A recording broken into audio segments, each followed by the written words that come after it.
What's up, guys? Chris back with another video. No, it's been a while, actually. I haven't been able to make a video in a while. Work has been kind of taking up most of my time, but I felt like since we're getting close to Store Champs and had a little bit of free time today, felt like I was going to dive into some of the State of the Meta discussion videos that I normally do for the meta. Now, normally I do these at the beginning of the set. However, I felt like this time, since we're getting closer to Nats, and we were having a completely different format with Zenkai, I felt like it was a little bit better to wait until after we had some big events to kind of dive into what the meta is. Now, this obviously is going to be the red breakdown, so we're going to go over some stuff. Make sure you guys like and subscribe. If you guys like the content, I'm going to try to post as much as possible. I am getting completely destroyed currently at work, so I'm doing a lot of stuff. So, obviously this is going to be the red, and obviously we're just going to pop into the leaders here, and we have SS4 Goku, Vegeta, Sin, and Pan. Now, what's funny is that these are all three brand new leaders, and I'm sorry, I'm going to turn off the lights here in the back. So these are all the three brand new leaders that we have. And what's cool about this is that all of these leaders are playable, and all of these leaders are probably the best red leaders in the game right now.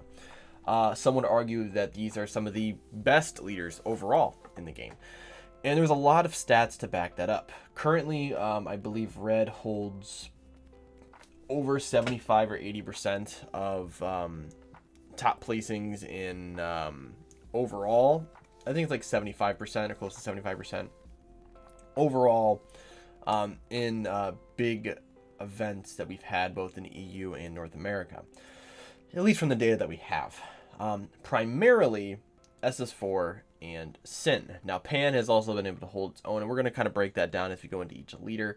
But honestly, we're in a very heavy red meta right now. That's just what it is, and it's different forms of red. All three of these decks sort of inhabit different forms of what makes red good. We have red aggro with Sin and Pan technically, and SS4 has aspects of that. We have sort of this mid-range sort of style with all three of them. None of them really play a control game. I think Pan would probably be the more control one if you were to build it that way. But it's very, very difficult to beat most of these decks. You know, if you're piloting against a comparable player. So first leader we're going to go over here is going to be Sin. Make sure that actually, there we go. Okay, okay. Make sure it went to the right screen. So Sin, this leader is insane, and it builds Z energy very quickly, and has corresponding cards that just allow it to just cycle through its deck so quickly. You're going to draw, just drawing through cards, you're probably going to go through 10, 11 cards, after turn 2 and you awaken. That's just seeing, 12, 11 to 12 different cards from your deck, which is insane type of value. Now, this leader being able to really control the Unison format, which is, from last block, and this leader in itself sort of forces you to change your playstyle, which is the the mark of a good deck, right? It's really difficult to establish and maintain unisons against this deck. We have 4 cards here that all have the ability to neg unisons, as well as battle cards, and that's very, very scary. Most unison-based decks are, it's very hard for them to function in this format, and it's why you see a lot of players just either not mainboarding unisons in best of 3s, or just completely just siding them out, in their respective game 2. So it's very interesting to see how people are actually playing around Sin. Now, interesting about Sin is that once you kind of get past that turn 3, if you're able to get past like that turn 3 sort of stomp that they're gonna kind of push out with all their damage, the deck slowly starts to fall down. As the game goes on, the deck definitely does lose some steam, and if you're able to get to that point, that's obviously the hard part. The deck definitely becomes beatable. Card we want to focus on here a lot is going to be the 4-drop. 4-drop Sin is incredibly powerful Dread Destroyer. being a 1-drop that draws you a card, as well as being able to swing 20k double strike and kill something, or nega unison down. And what's cool about this card is that there's 2 different dragons in the set. One gives crit and one gives barrier, and being able to make this guy a 20k double strike crit on turn 2 is pretty insane. It's very difficult to deal with. We're gonna see this leader for a while. I have a feeling Bandai does love supporting Shadow Dragons, so we may see a promo for this leader coming out pretty soon. Next is going to be Pan, I believe. And Pan is, out of the 3, I think the one that has the most flexibility on what it can do. We have mono red Pan decks, we have Pan decks that use unisons, we have Pan decks that are using red blue. And not to say that the other 3 leaders can't do that, but Pan is, I think, the most interesting out of the 3 when it comes to how it can sequence stuff. So these are 3 incredibly powerful SS4 Goku cards. And 2 of them are designed for this leader specifically, while Heartfelt was sort of just a card that was printed back in the set 8 days. Has recently, or most recently, been limited to 1. Could potentially see an errata or a ban later on, just because of, depending on how powerful this card can end up being. But the effect of being able to play the battle card SS4 Son Goku since it's returned, pumping it to 25, and then sacking it off with a Heartfelt Plea is incredible amount of value that you can get on turn 2, and that makes it incredibly ridiculous of a sequence that you can do. Being able to play this guy, swing twice, pop it, play Heartfelt, draw 2 cards, swing for 30k triple strike, and then you're already restanding another energy. There's a lot of stuff that you can end up doing. Not to mention Defender of Life, which is a ridiculous card that's good in any red deck, but being able to play it in this deck specifically, you can make this card a 25k dual attack double strike barrier base, as well as being able to burn your opponent alive. And if you absorb the Golden Ape, which I didn't even put on the screen, the Golden Ape, when you swing at the battle card, you can neg something by 25k. So this card just has so much value in it, and being able to just gain all of these keyword skills really locks your opponent out of being able to do much on that turn 2, turn 3. If you guys don't know what Pan does, obviously I didn't talk about it at the beginning, but Pan has the ability to pump something by 5, and then it's over 20k, you get the draw. And this is just a secondary draw effect on the awakened side. On the unawakened side, this is the way that you draw. But being able to just draw again like this throughout the game, there's multitude of cards that you can play. Cards like Yamcha counterplay, right? You can play Yamcha, pump it to 20k, and then draw a card. That's really good. And you have a lot of those sort of weird tech cards that end up just getting value off of Pan just because of how good Pan leader is. So this is the reboot that people have been wanting for a very long time, and we finally got it, and it's definitely a top competitive deck. Now we get to SS4 Gogeta, essentially, and this deck is probably the most powerful out of the 3. When I say that is because of the endgame power you have with the Z Awakened leader, as well as the SS4 Gogeta. Both of these cards, your opponent basically is playing on a clock, and it's kind of like when you play against Cell. You're playing against the Perfect Force Xenos, the Xenos Cell combination, and unless you're blue, you're playing on a clock. You have to beat them before turn 5. With this deck, it's a little different. You can kind of play around SS4 Gogeta. There's definitely cards you can use to play around SS4 Gogeta, but overall, you're trying to, stay above 3 life, as well as dealing with all of the little 4-drop spam that they do. And then on the crackback, it's really hard to kill them if they have SS4 Gogeta, because your opponent can just pump up the SS4 Gogeta and go up to 100k. And it's, unless you already comboed over 100k, it's kind of hard to kill them at that point. Deck also main decks, generally, depending on the build. You may main deck the SS4 Gogeta Unison, you may side it. depending on how much sin you have at a particular event, the Unison ends up just not getting played or getting charged, or just getting, or just gets sided out completely, just because you can't really generate a lot of value against that matchup. But everything else, playing Gogeta Unison is just very good. Being able to, to play out one drop, especially with something like Crown Retribution, that just grants you a lot of value. This deck is very good.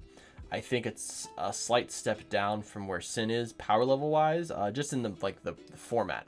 I think it's weird. So I think I think this is the strongest out of the three when it comes to hard hitting at the, with boss monsters. But this deck loses to Sin. This deck probably loses to Pan depending on how quickly Pan can play. But this deck beats most of the other decks in the format. So this is going to be sort of like the, I feel like the U7 of this next format, where it's going to kind of make up the majority of the top placings at any particular event. However, this deck is not going to win an event just because it is kind of handicapped by the SS4 Gogeta play. As strong as the Gogeta play is, if you don't win off the back of this play, and then you have to waste your Z Awaken to stay in the game, it definitely changes how the deck is played, obviously. And it also depends on the secret rare that you're playing. A lot of people, are playing the Vegito secret rare, which is very, very powerful. People are playing Vegeta, which I think is probably the better one. So it kind of, it definitely changes how you build the deck. There's people who are playing different builds where they're using the one drop Saiyan build where they can play out there's like a Gogeta, no, it's a Vegeta GT skillless. You can play that stuff out, and it's kind of like a more aggro build of it. But this deck does have a lot of unique things that it can do, and I'm sure we're going to see this deck for a very long time, unless we see some sort of errata to the Gogeta, which I think right now Red's in a, as good as Red is right now, we're going to see some sort of emergency hit to Red, just because Red has been essentially dominating, as I said before, over 75% of top placings, and that's not healthy for the game. So we're going to see some sort of hit to Red. I wouldn't be surprised if we see a hit to just basic Red staples, but more importantly, I think we're going to see a hit to this particular build, this archetype. I don't know what it would be, but there's no reason for, if you have a 128 person tournament, over 50% is two different decks. It's not very healthy for the game. Now, unfortunately, there's no real other Red decks that I think are comparable right now to these three. You have things like Broly Swap and King Piccolo that are just kind of like weird rogue decks, but nothing that's actually going to compete with these three. So we're just going to kind of skip that portion of the video. But we are going to go to a very particular sort of archetype that could work in all three of these builds, and it's the red-yellow variant of whatever of these decks that you're going to play. The reason why this is interesting is because this combination here, I use the God Warp land instead of the Whis check land that people use, just because this you can play by warping a red and yellow card from your drop area. Now, in Gogeta, there's not a lot of yellow cards you're going to be playing. In Sin, you can play Dragon Thunder, and you can warp this. You can warp it to put this card down. But this gives you access to Almighty Resistance, which is a very powerful counter that lets you basically just go through with your attack, right? If your opponent decides to floodgate you out, you can play this for 2, drop a yellow card. So you can drop another check land or another yellow card you have in your hand, and then you negate that card's counterattack skill, so then you can keep pushing for damage. This is a very powerful interaction that we've seen at least utilized in the San Diego event a little bit. And I think people are going to experiment with this a little bit, or have already been experimenting with red-yellow. Red-blue is also an option as well. But this combination here opens up a lot of variety for Red when it comes to pushing for game.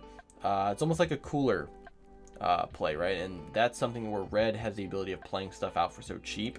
Keeping 2 energy up specifically for this really forces your opponent to play around it, and it's very difficult to play around as the person playing against the red deck.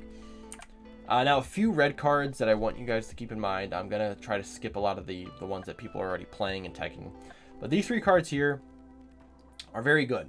Very, very good in this current format. Peel-Off Missile You're probably going to see a variation of this in every single state of the meta video that I'm going to be doing over the next week or two, because this card is so good. So if you play a Unison base deck, the battle card being played is 15k or less, goes to the drop, and then you pump your leader by 5k. You can play this for free by pitching 2 cards from your hand, which in most of these red decks you're drawing a ton of cards, so it's not a big deal.